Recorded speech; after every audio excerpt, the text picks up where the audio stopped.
हाय, आज मी साडी घातली होती. साडीने मला घातलं होतं का मी साडीला? हा प्रश्न तर कधीच सुटणार नाही. माझ्या पोरीला फालतूची कामं करायला लई भारी आवडतं. त्या बॅगमधले कपडे उपटायची काही गरज नाही आहे आणि तिथं पाळण्यावर बसतो म्हणते, माझा ड्रेस पाडला." मी किती उचलून ठेवीन, घडी करून ठेवीन, पण हे महारथी पक्क्यात कारभार करेल. आता हिला लेखिका बनायचं आहे. हे भिंतीवर काहीतरी लिहिणार आहे. इतकी मोठी अवगाथा लिहिणार आहे ना, आमच्या घरमालक जेव्हा वरती येणार आहे ना, तर मी सांगतो ना, 1 महिन्याचा जो किराया आहे ते कधीच आपल्याला परत करणार नाही.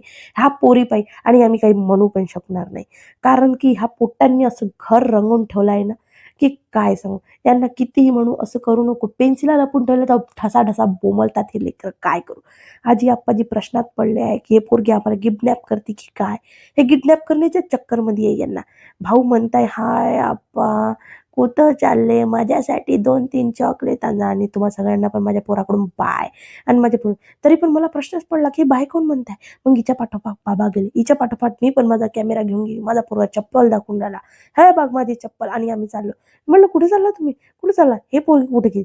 पाहताच क्षणी माहिती पडलं का हे शैतान खालून वरती आलंय आणि वरून खाली जाण्याच्या पण तयारीत आहे आणि येताच क्षणी म्हणते गोड्याने, "ओके, हॅलो, तुम्हा सगळ्यांना माझा बाय-बाय." मग तिच्या आप्पानी बाय-बाय केल्याबरोबर पठ्ठी खूपच सीरियस झाली आणि वापस जाण्याच्या मार्गावर लागली. आता तुम्हीच सांगा. थोड्याच वेळात मी अंदर गेली, अंदरून बाहेर नाही येत, तर 10 मिनिटात हे पोरं बिन चपलीने तिच्या आप्पाला कुठं घेऊन चालले होते देव जाणे. आणि आप्पा तर आप्पा आहे. यांच्या तर कुठल्याच गोष्टीला सोल्युशन नाही रे बाप्पा. शेवटी ना मला घेऊन दाबून-दुबून आणायला का काय ढसाढसा रडले पोरं, काहीच सांगू नाही शकत. संध्याकाळी यांना भात खायची वेगळीच आनंद झाला. आता भात काही मी बनवला नव्हता. काकूच्या घरी जाऊन त्याला भूक लागली, त्यानी भात आणला म्हणून आमची मॅडम वाटी घेऊन गेले होते. हिने ह्या वाटीमध्ये भात आणि वरण आणलं. तुम्हीच सांगा, इतके हे कार्टून पोरं.